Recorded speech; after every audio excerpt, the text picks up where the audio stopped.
Surgery కంటే hospital bill అంటేనే భయం. అదే మధ్య తరగతికి అందుబాటు ధరలో వైద్యం. Medistar hospitals.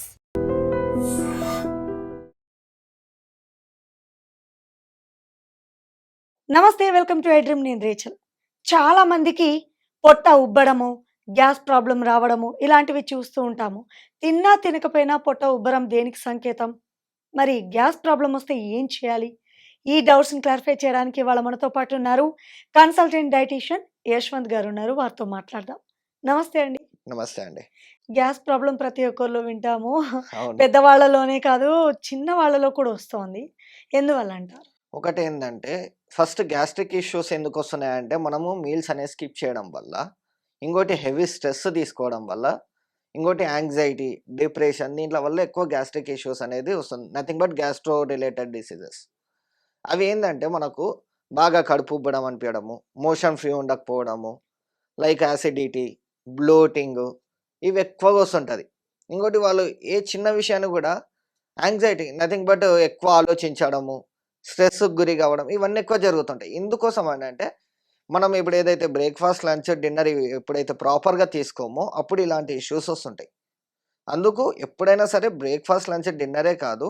మనం దాంతో పాటు స్లీప్ అనేది కూడా ఇంపార్టెంట్ గ్యాస్ట్రో రిలేటెడ్. మరి వీళ్ళు ఎలాంటి డైట్ తీసుకోవాలి అంటే ప్రోటీన్ ఫుడ్ తీసుకోవచ్చు. ఫైబర్ అనేది తక్కువ తీసుకోవాలి. లైక్ ఇప్పుడు ఫైబర్‌లో ఇప్పుడు మన ఫ్రూట్స్ గాని, మిల్లెట్స్ గాని, మన గ్రీన్ లీఫీ దాల్స్, పల్సెస్ ఉంటాయి గదా! ఇవి కొంచెం తక్కువ తీసుకోవాలి. ఎందుకంటే దాంట్లో ఫైబర్ హై ఉంటుంది. అందుకు ఫైబర్ ఎక్కువ ఇవ్వడం వల్ల వాళ్ళకి మళ్ళా గ్యాస్ట్రిక్ పెరిగే ఛాన్సెస్ ఉంటది. అందుకు లో ఫైబర్ ఇస్తూ హై ప్రోటీన్ ఇవ్వాలి. ఇంకోటి వాళ్ళకు లో ఫుడ్ మ్యాప్ నథింగ్ బట్ ఇప్పుడు డైరీ ప్రొడక్ట్స్ ఉంటాయి గదా! మిల్క్ గాని, మిల్క్ ప్రొడక్ట్స్ ఇవి గూడా అవాయిడ్ చేయాలి కంప్లీట్‌గా. హ్మ్. అవి గాని, సిట్రస్ ఫ్రూట్స్ గాని, లైక్ ఆరెంజ్ గాని, కివి గాని ఇవి కొంచెం అవాయిడ్ చేస్తుండాల. ఎందుకనంటే సిట్రస్ ఫ్రూట్స్ ఇవ్వడం వల్ల, ఇంకోటి డైరీ ప్రొడక్ట్స్, ఫైబర్ ఫుడ్ ఎక్కువ ఇవ్వడం వల్ల వాళ్ళకు డైజెషన్ అనేది ప్రాపర్‌గా ఉండదు. అందుకోసము ఈ గ్యాస్ట్రిక్ రిలేటెడ్ ఇష్యూస్ అనేది వస్తుంటది ఎక్కువ. అంటే ఇప్పుడు డైజెషన్ ప్రాపర్‌గా లేకపోవడం వల్ల మేజర్‌గా ఈ ప్రాబ్లమ్ వస్తుందా? లేదంటే సిట్రస్ ఫ్రూట్స్ అన్నారు ఇంతకుముందు. అవును. అంటే ఇవి 2 దీనికి దారి తీస్తాయా గ్యాస్ ప్రాబ్లమ్‌కి? అంటే డైజెషన్ ప్రాపర్‌గా లేనప్పుడు ఇవి ఇవ్వడం వల్ల ఏమైతదంటే ప్రాపర్‌గా డైజెషన్ కాదు. ఓకే. ఓకే. ఓకే. సో, అప్పుడేమైతది అప్పుడు మళ్ళా క్లయింట్ గావచ్చు, ఎవరైనా గావచ్చు ఇబ్బంది పడతాడు. హ్మ్. లైక్ స్టమక్ ఉబ్బడం కావడం గాని, లేదంటే గొంతులో మంటలా కనిపియడం గాని, బాగా దేపులు రావడం, నథింగ్ బట్ బ్లోటింగ్ సెన్సేషను ఇలాంటివి ఎక్కువొస్తుంటాయి వాళ్ళకు. హ్మ్. అవి ఎందుకొస్తుంటాయంటే మనం ఫుడ్డు ఎక్కువ మైదా ఐటెమ్స్ తీసుకున్నప్పుడు, లేదు అంటే అదే మన మీల్స్ స్కిప్ చేయడము, ప్రాపర్‌గా టైమ్ టు టైమ్ మెయింటైన్ చేయకపోవడం వల్ల ఈ గ్యాస్ట్రిక్ ఇష్యూస్ అనేది వస్తుంటది. రైట్. ఏం తిన్నా కూడా వెంటనే పొట్టొచ్చేస్తది. అదే బాడీలో చెప్తున్నాను. ఏ పార్ట్ అయినా ఏ ఏదైనా ఉంటుంది నార్మల్‌గా గానీ, పొట్ట మాత్రం వెంటనే వచ్చేస్తోంది. సో, పొట్ట రాకుండా ఉండాలి అని చాలామందేమో స్కిప్ చేస్తూ ఉంటారు. తినడం తగ్గిస్తూ ఉంటారు. దీనివల్ల గూడా గ్యాస్ ప్రాబ్లమ్ వస్తుందా? అంటే స్టమక్ ఎందుకు అట్లా ఉబ్బరం అయితుంది అంటే, వాళ్ళు ప్రాపర్‌గా టైమ్ టు టైమ్ మెయింటైన్ చేయట్లేదు ఫుడ్ అనేది. ఇప్పుడు 12:00 తీసుకోవాల్సింది 3:00 తీసుకున్నారనుకోండి, అప్పుడు ఆకలి అనేది ఉండదు. తిన్నామంటే తిన్నాం అన్నట్టుంటది. అప్పుడు ఏమైతదింక అన్‌సాచురేటెడ్ ఫ్యాట్స్ కిందకి కన్వర్ట్ అయితాయి. నథింగ్ బట్ గ్లూకోజ్‌కి. అప్పుడు మనకు స్టమక్ అనేది ఉబ్బడం కావడము, లేదంటే మీరు ఒకసారి 12కి తినకుండా 3కి తినండి. ఇమ్మీడియేట్‌గా మనకి ఈడ యాసిడిటీ ఫార్మ్ అయితుంటది. హ్మ్. అది అబ్జర్వ్ చేసినట్టయితే కూడా గొంతులో మంటలా కనిపియడము, లేదంటే మింగుతుంటే ఏదో సంథింగ్ కొరికేసినట్టు అనిపియడము, అట్లా జరుగుతుంటది. అందుకు ఎప్పుడు కూడా మన మీల్స్‌ను టైమ్ టు టైమ్ మెయింటైన్ చేస్తే ఈ గ్యాస్ట్రిక్ ఇష్యూస్ అనేది రావు. హ్మ్. అది. ఆల్రెడీ ఇప్పుడు గ్యాస్ ప్రాబ్లమ్ ఫేస్ చేస్తున్న వాళ్ళు దీని నుంచి బయటపడాలంటే ఏం జేయాలి? ఒకటి ఇప్పుడు గ్యాస్ట్రిక్ ఇష్యూలో ఉన్నవాళ్ళు ఫస్ట్ థింగ్ గ్యాస్ట్రోఎంటరాలజిస్ట్‌ని కలవాల్సి ఉంటుంది. హ్మ్. ఎందుకంటే ఎండోస్కోపీ చేయడం వల్ల వాళ్ళకి ఏ స్టేజ్‌లో ఉంది, ఏంది అంటే ఒక రూట్ కాజ్ అనేది దొరుకుతుంది మనకు. హ్మ్. తర్వాత దాన్ని బట్టి మనము డైట్ ప్రాపర్‌గా ఒక 3-4 మంత్స్ చేశారనుకోండి, ఈజీగా గట్ ఇష్యూస్ నుంచి రివర్సల్ గూడా చేసుకోవచ్చు. లైక్ యాంగ్జైటీ గాని, మైగ్రేన్ గాని, స్ట్రెస్ రిలేటెడ్ ఇష్యూస్ గాని, ఇవన్నీ అంటే ఒక గ్యాస్ట్రిక్ వల్ల ఇన్ని ఇంటర్‌లింక్డ్ అయిపోయినాయి. Like anxiety, stress, depression, migraine ఇవన్నీ ఇట్లా కవర్ చేస్తుంటది గ్యాస్ట్రిక్. అందుకు ఎప్పుడైతే మనం ప్రాపర్‌గా మెయింటైన్ చేస్తామో మన బాడీ గాని, మన హెల్త్‌ను అప్పుడు ఇవన్నీ వెళ్ళిపోతాయి సైడ్‌కని. కొంతమంది అంటూ ఉంటారు, ఈ గ్యాస్ట్రిక్ ప్రాబ్లమ్ వల్ల చెస్ట్ పెయిన్ వస్తుంది అని అంటూ ఉంటారు. వాస్తవమేనా అండి? అవును. అది వాస్తవమే. ఎందుకంటే నేనదే చెప్పాను గదా! మన యాసిడిటీ గాని, బ్లోటింగ్ గాని, ఇచ్చింగ్ సెన్సేషన్ గాని ఇవన్నీ దాని వల్లనే కారణం. హ్మ్. అందుకు గ్యాస్ట్రిక్ ఇష్యూస్ ఉంటే ఇన్ని రకాల సమస్యలుంటది. అండ్ ఇంకొకటి ఏంటంటే, ఇప్పుడు బీపీ, షుగర్ ఉన్న వాళ్ళకి అసలే హెల్త్ ప్రాబ్లమ్స్ ఉంటాయి. వీళ్ళకి ఇంకా గ్యాస్ ప్రాబ్లమ్ ఉంటే ఏం చేయాలి అనేది ఒక పెద్ద సమస్య.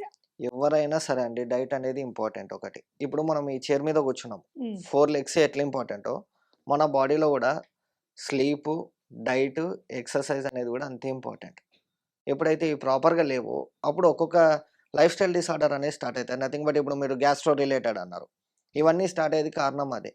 ఆల్రెడీ గ్యాస్ట్రోతో పాటు మళ్ళా అదేది హైపర్ టెన్షన్ కావచ్చు, డయాబెటిస్ ఉందంటున్నారు. దానివల్ల ఇంకా వాళ్ళు ఎక్కువ ఇబ్బంది పడుతుంటారు. వాళ్ళు అప్పుడు ఇంకా డైట్ అనేది ప్రాపర్‌గా ఉండాలి. డైట్ గాని, మీల్స్ అనేది టైమ్ టు టైమ్ తీసుకోవడము, డాక్టర్ ఫాలో అప్స్ గాని ప్రాపర్‌గా ఉండాలి. ఇప్పుడు గ్యాస్ ప్రాబ్లమ్ అనేది ఏమైనా భయంకరమైందంటారా? అంటే చాలామంది గ్యాస్ ప్రాబ్లమ్ రాంగానే వాళ్ళకి అర్థం గాదు. నాకుంది ఈ ప్రాబ్లము అని. సో, ఇదేమన్నా మేజర్ ఇష్యూకి ఏమైనా దారి తీస్తుందా? మేజర్ ఇష్యూకు దారి తీస్తుందంటే నేను చెప్పాను కదా! ఇప్పుడు గ్యాస్ట్రిక్ ఉంటే ఏమవుతుంది? ఇప్పుడు మనకు సపోజ్ ఎగ్జాంపుల్ మనమే ఉన్నాం. మనం ఏమనుకుంటాం? ఇప్పుడు వర్క్ చేస్తుంటే ఏదో తెలియని స్ట్రెస్‌గా ఫీల్ అవుతాం. మనం ఏమనుకుంటాం నిద్ర లేదనో, లేదో వర్క్ ప్రెషర్ వల్లనో అట్లా అయిందనుకుంటాం. కానీ అబ్సల్యూట్‌లీ అది రాంగ్. అది ఎందుకంటే ఈడ గ్యాస్ట్రిక్ ఇష్యూ అంటే గట్ అనేది ప్రాపర్‌గా లేదు. దానివల్లనే మనకి యాంగ్జైటీ ఇష్యూస్ గాని, డిప్రెషన్ ఇష్యూస్ ఇవన్నీ వస్తుంటాయి. అందుకు దీనిలో నుంచి బయటికి రావాలంటే ప్రాపర్‌గా డైటు, మీల్ ప్రిపరేషన్స్ అనేది మ్యాండేటరీ. రైట్. చాలా బాగా చెప్పారండి.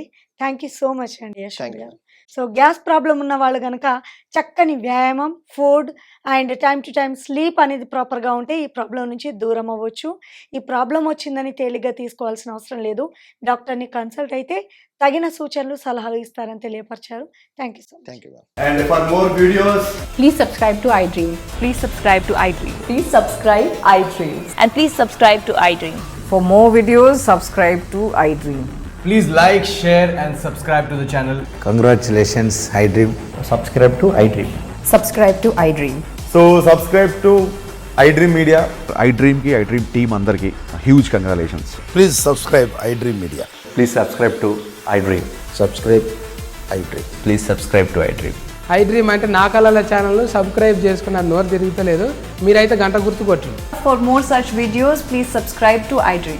Subscribe to iDream. Please subscribe to iDream. Please subscribe iDream Media. Please do subscribe to iDream. Please subscribe to iDream Media. For best entertainment and information, please subscribe iDream. And don't forget to subscribe to iDream.